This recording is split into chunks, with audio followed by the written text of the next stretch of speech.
नमस्कार मित्रांनो, पूर्णतामध्ये तुमचं पुन्हा एकदा स्वागत आहे.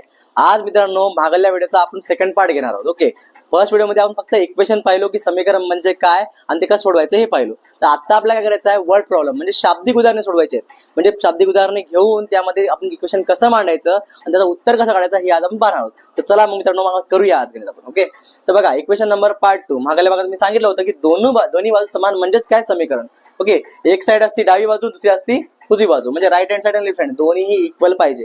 इक्वल असेल तरच समीकरण आपलं बरोबर येईल, नाही तर येणार नाही. तर त्यानंतर पहा मित्रांनो वर्ड प्रॉब्लेम, शाब्दिक उदाहरणे. आता हे कसं सोडवायचे, तुम्हाला एक प्रश्न दिला जाईल किंवा एखादी वाक्य दिलं जाईल, त्या वाक्याला तुम्हाला रूपांतर करायचं आहे नंबर्स मध्ये. ओके, नंबर्स आणि लेटर्स मध्ये. ओके, तर पहा इथे मी दिलं आहे सेकंड एक्झाम्पल. असे 2 एक्झाम्पल मी तुम्हाला दिले ते सॉल्व्ह करून दाखवणार. तर पहा पूर्ण व्हिडिओ पाहिला तुम्हाला हा गणित समजून जाईल. तर पहा प्रश्न पहिला, रमेशच्या वयाच्या 3 पटीत 4 अधिक केल्यास 25 होते. तसं रमेशचं वय माहितच नाही आपल्याला, माहिती आहे का इथे? नाही. तर वय माहित नाही, रमेशचे वय आपण त्याला काय करायचं आहे, गृहीत धरायचं की एक्स, ऍझ्युम करायचं एक्स. रमेशचं वय झालं एक्स. ओके, त्यानंतर 3 पटीत, 3 पट म्हणजे किती? पट म्हणजे गुणाकार. ओके, 3 पट, 3 पट म्हणजे 3x. ओके, आणि त्यानंतर त्यामध्ये 4 अधिक केल्यास काय करायला आपण, +4 करायला. कशामध्ये करायला बघा, रमेशच्या वयाच्या 3 पटीत 4 अधिक केल्यास म्हणजे 3 पटीमध्ये 4 अधिक केले. किती केले? 4 अधिक केले. त्यानंतर काय आलं, 25 येते. किती आलं? 25 आलं. तर रमेशचे वय किती? आता वय काढायचं आपल्याला. आपलं इक्वेशन भेटलं, समीकरण तर भेटलं. आता समीकरणामध्ये x ची व्हॅल्यू काढायची. x ची व्हॅल्यू म्हणजेच काय, रमेशचे वय. ओके, तर पहा आता 3x + 4 = 25. इथं काय करायचं आपल्याला बघा, इक्वल टू असं लिहायचं, +4 आहे इकडे घेऊन जायचं, त्याला मायनस होऊन जाईल. काय होईल? -4. ओके, 25 - 4 इकडे घेणार किती? 21. आणि इकडे काय राहिला फक्त 3x. ओके, आता याच्यामध्ये दोन्ही मध्ये काही नाही म्हणजे काय असतो, इंटू असतो. ओके, इंटू साइन असतो. हा इंटू इकडे गेला काय होतो, डिवाइड मध्ये जातो. ओके, 3 इंटू मध्ये इकडे काय झाला, डिवाइड मध्ये गेला. तो 3 डिवाइड मध्ये 21/3 ते x.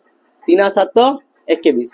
21 ला 3 आपण डिवाइड केलो, आला आपला आन्सर x = 7.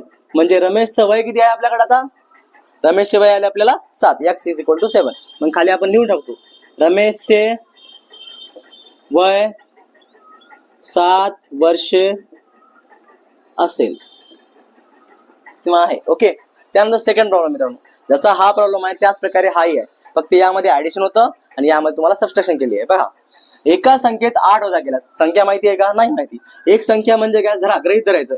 एक संख्या कोणती आहे ती माहिती नाही, त्याला आपण घेणार x. ओके, त्या संख्येतून 8 वजा करायचे. किती वजा करणार आहेत? संख्येतून किती वजा केले? 8 वजा केले. x - 8. जर संख्येतून 8 वजा केलं, उत्तर किती आलं? 20. इकडे आपण पाहिलं उत्तर इकडे 20. दोन बाजू भेटल्या, लेफ्ट हँड साइड आणि राईट हँड साइड. त्यानंतर काय करतात, समीकरण आपलं झालं, भेटलं.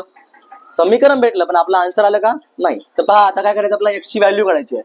तर सेम -8 इकडे गेला, काय झाला? +8. ओके, 20 + 8 किती झाला? 28. x जशाला तसंच लिहून टाकणार, x = 28. मग ती एक संख्या कोणती येणार? 28. ओके, तुमची एक संख्या असेल 28. मग खाली लिहून टाकायचं, ती एक संख्या 28 आहे.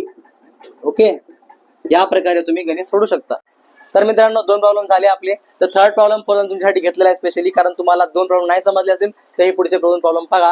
आणि पहिल्याच्या प्रॉब्लेम मध्ये फक्त ऍडिशन आणि सबट्रॅक्शन होतं, यामध्ये तुम्हाला मल्टिप्लिकेशन आणि डिव्हिजन दोन्ही भेटणार आहे. तर पहा प्रॉब्लेम कडे पहा. प्रॉब्लेम नंबर 3, एका संख्येची 4 पट घेऊन त्यामध्ये जर 8 अधिक केल्यावर उत्तर 32 येते, तर ती संख्या कोणती? संख्या काढायची म्हणजे काय, आपल्याला माहितच नाही की संख्या कोणती आहे. मग ती काढायची म्हणजे त्याला काय करावं लागेल, आपल्याला x गृहीत धरावं लागेल. फॉर एक्झाम्पल ऍझ्युम, त्याला काय करायचं आपण, x धरायचं. ओके, ते 4 पट, आता पुढे 4 पट घेऊन त्यात 8 अधिक करा. पहिले 4 पट घ्या. 4 पट घेणे म्हणजे काय, 4x होणे. Okay, 4 × x. त्यानंतर काय केले, 8 अधिक केले, 4x + 8. त्यामध्ये 8 मिसळले. त्यानंतर काय म्हणले की 4 अधिक केल्यावर उत्तर किती येणार तुमचा? 32. तर तुमचं 32 आलं. ओके, या प्रकारे. यानंतर तुम्हाला 2 साइड भेटल्या, एक आहे लेफ्ट हँड साइड आणि दुसरी आहे राईट हँड साइड. तर तुम्हाला काय करायचं, समीकरणामध्ये नेहमी नंबर्स सगळे काय करायचे, तुम्हाला राईट हँड साइडला घेऊन जायचे. तर राईट हँड साइडला घेऊन जा. 32 + 8 काय होणार? मायनस. साईनचं काय करायचं, इन्व्हर्स करायचं. ओके, प्लस असेल तर मायनस घ्यायचं. त्यानंतर इथं राहिला 4 आहे तशाला तसं. 32 मधून 8 जर आपण मायनस केलं तर आपल्याला किती येणार? 24 येणार आहे. तर पहा इथं इंटू मध्ये आहे, 4 हा इंटू मध्ये आहे. व्हॅरिएबल सोबत कोणताही नंबर असेल तर तो इंटू मध्ये असतो, हे लक्षात ठेवा. तर 4 इंटू मध्ये आहे, त्याला आपण इकडे डिवाइड मध्ये घेतल्या तर भागिले इथं आला. आणि x = 24 / 4. म्हणजे आता 24 ला 4 डिवाइड करायचं. 4 × 1 = 4, 4 × 6 = 24. तर x = 6 आला. ती जी संख्या आहे ती किती असेल 6 असेल. ओके, तर हा प्रॉब्लेम जर समजला असेल तर तुम्ही पुढचा प्रॉब्लेम बघू शकता, कारण हे प्रॉब्लेम समजून घ्या त्यानंतर तुम्ही पुढचा प्रॉब्लेम पहा. तर बघा प्रश्न क्रमांक 4 म्हणजे एका संख्येला 4 ने भागून त्यात 5 अधिक केल्यावर 11 येते, तर ती संख्या कोणती. इथेही तीच संख्या विचारलेली आहे त्यांनी, पण संख्या इथं काय घ्यायचं आपल्याला अजून एक्स. इथं पण आपण काय घेतलं होतं एक्स, इथं पण काय घ्यायचं आपल्याला अजून एक्स. जेव्हा आपण एक संख्या म्हणले तर एक्स घेणार. ओके, तर पहा लक्षात ठेवा. पुढे एका संख्या 4 ने भागायचं, या संख्येला आपण किती भागायचं 4 ने भागायचं. किती सांगितले भागणे, कितीने भागणे 4 ने भागणे. भागलं एक्स भागिले 4. त्यानंतर काय म्हणले त्यामध्ये 5 अधिक केल्यावर एक्स भागिले 4 त्यामध्ये काय केलं 5 अधिक केलं तर किती आलं आपल्याकडे उत्तर 11.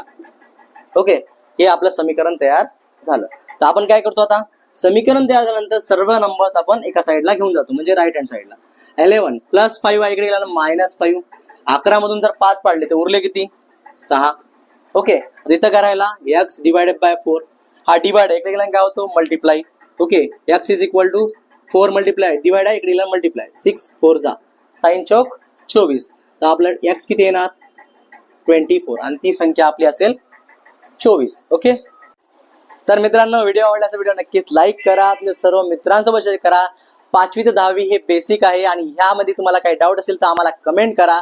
पूर्णतः आमच्या ह्या युट्यूब चॅनलला अवश्य सबस्क्राईब करा आणि बेल आयकॉन नक्की दाबा, जेणेकरून आमचे प्रत्येक व्हिडिओ तुमच्यापर्यंत पोहोचतील. आणि काही डाऊट असेल तर नक्की कमेंट करा. धन्यवाद. Yeah.